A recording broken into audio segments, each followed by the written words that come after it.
Right, welcome ladies and gents from my hotel in Thailand. This is going to be my review of The Last of Us, the first episode.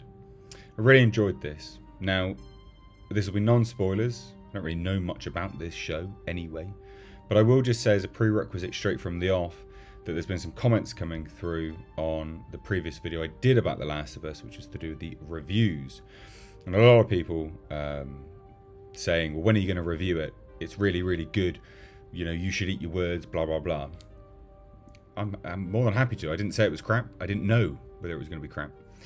That video was all a discussion based on the overly, or what appeared to be overly positive reviews. Now, the reason why, and I appreciate we're going to review The Last of Us, and I'll get there, but the reason why I had such an issue with it, cast your mind back to basically anything that gets released. You know, the likes of, I don't know, the Rings of Power, for instance. You know, the next best thing. That's just why. And you know what? I should probably hold my tongue a little bit. But I just thought I'd take some time to say that from the off as we go. This is a very, very good show, at least from the premiere episode. Okay? We spend probably about half an hour of the initial episode in the past, 20 years in the past, looking at Joel and his daughter and Uncle Tommy, and just setting the scene basically for some obvious emotional weight that's going to be happening moving forwards. Joel's daughter gets shot as the outbreak occurs, and then obviously we flash forward. Now, the very, very first opening of this premiere episode is actually all about well, again, setting the scene to explain what happens. It's set up like a zombie thriller, but it's not zombies, it's clickers, it's infected with a fungus. And it is setting the stage for, I would imagine, some global warming commentary, because the sort of inception point behind fungus evolving to the degree that it has a reason to take over, has the ability to take over a human body because it can't survive the temperatures, is stated to be, well, if temperatures rise. So that makes sense. It does make sense. It does set the scene. And as I said, it's like, I would imagine it's a commentary on global warming to some degree, but it was really, really good anyway. Now, obviously, this stars Pedro Pascal, Bella Ramsey, Gabriel Luna. Bella Ramsey hasn't really been in anything. This is her first big thing. She was in Game of Thrones, but barely. And it's important to point that out. I think, when she was cast, there was the discussion that she was potentially the worst element of the casting. Now, Pedro Pascal doesn't seem to be the Joel type, but from what I've seen of this, he's very, very good. I think it's just that initial, he doesn't seem like he'd be a good Joel type, but he was very, very good in this. Genuinely, very, very good. And when you're looking at this sort of emotional weight that guy can pull through, just absolutely epic. Absolutely epic. He really, really, really does a good job. And deserves to be commended for it. He's very, very good. There's such range in Pedro Pascal, from sort of, blind rage and anger, moving right the way through to sadness, love, care, fatigue, etc. He runs the gamut of emotional range through just this episode, and it works really, really well. Bella Ramsey, yeah, better than I thought she was going to be. I think moving forwards, as she gets more screen time, that will be make or break for her in the eyes of people. From what we've seen now, though, just as an FYI, she's good. She is good. But I think it's going to be a case of just waiting and seeing what actually happens when she's given more screen time. Because she could come across annoying. We don't know. You don't know her as an actor. You can't say that. I don't know her as an actor. I can't say that. But because we don't know, there is an air of uncertainty to it, so we'll see how it goes. Gabriel Luna was really, really good.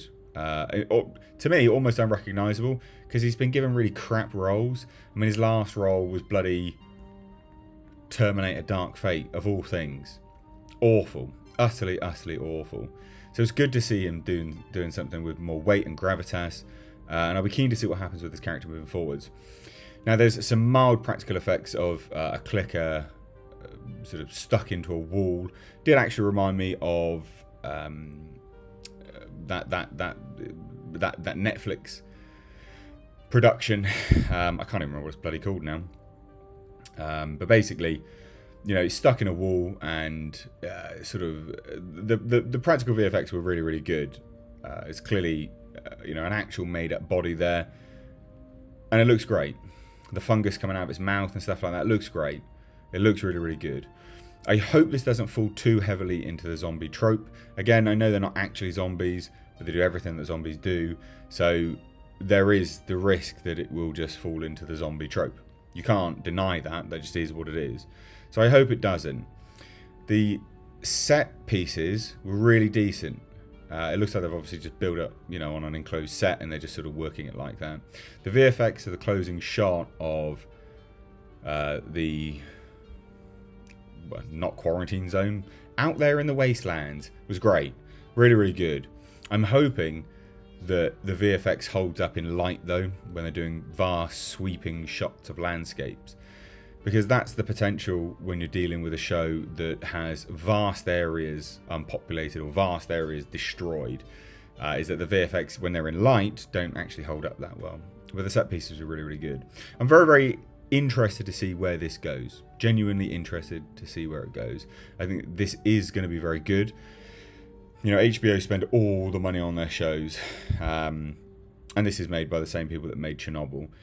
It does have Neil Druckmann involved, which was a red flag initially, and I say that, you know, with the greatest of respects, but that's because he created The Last of Us Part 2, which loads of people hate.